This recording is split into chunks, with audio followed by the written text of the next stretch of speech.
أو أولا بأن السيد رئيس الوزراء يأتي على رأس قائمة البروتوكول، وإنما اعترافا بأن الغرفة شريك في هذه التنظيمة وساهم فيها فعليا، ولذلك سأقول للسيد الرئيس الدخول باسم الغرفة كشريك في هذه الأيام، ونشكره جزيل الشكر على هذه المساهمة.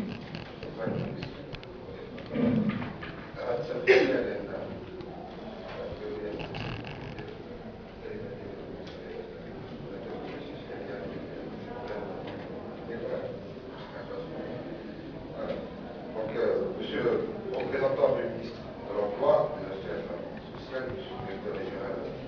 ministère de l'Emploi, Monsieur les experts, Monsieur le directeur général du GAP, Monsieur et Messieurs les chefs d'entreprise, Messieurs les représentants des salariés, Messieurs les présidents des associations professionnelles et d'action.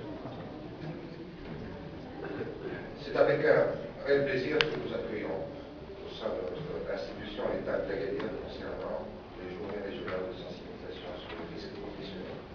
et les mesures préventives. Mesdames, Messieurs,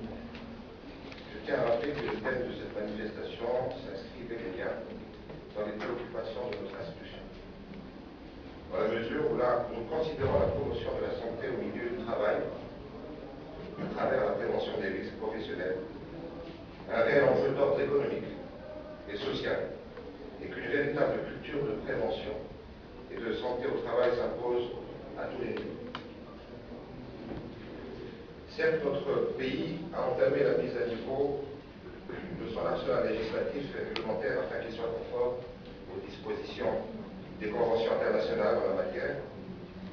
en vue de promouvoir la santé et la sécurité au travail, aussi bien dans le secteur public que le secteur privé. Je fais allusion tout particulièrement à la convention numéro 187 que le Maroc a ratifiée.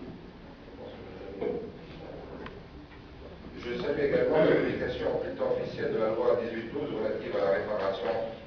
des accidents de travail et des maladies professionnelles qui vient point nommé pour dépoussiérer une législation ancienne, d'autant plus que notre pays est classé par le Bureau international du travail, le BIT, en première position pour ce qui est des pays à haut risque d'accident dans la région du MENA. Néanmoins, il revient à l'État la responsabilité de la mise en application de toutes ces lois et leur bon fonctionnement. La promotion de la santé et la sécurité des travailleurs au sein de l'entreprise doit également être un objet central dans le dialogue social, une priorité pour tous les intervenants. Je suis convaincu que l'état actuel de la santé et la sécurité dans nos entreprises nous interpelle tous afin que nous menions des actions en vue d'atténuer le taux de fréquence de risque des accidents et des maladies au travail. Cette rencontre est sans doute une excellente occasion pour débattre et échanger les connaissances et les expériences entre les différents partenaires dans le domaine de la santé et de la sécurité au travail, ainsi que sur les moyens à mettre en œuvre pour améliorer la vie et la santé des salariés dans les entreprises. Elle revêt aussi un intérêt évident, puisque ces journées de sensibilisation interviennent après une série d'événements nationaux et internationaux qui ont marqué notre économie. Autant de facteurs qui justifient cette action, à savoir la sensibilisation des ressortissants et autres sur les risques professionnels et les mesures préventives.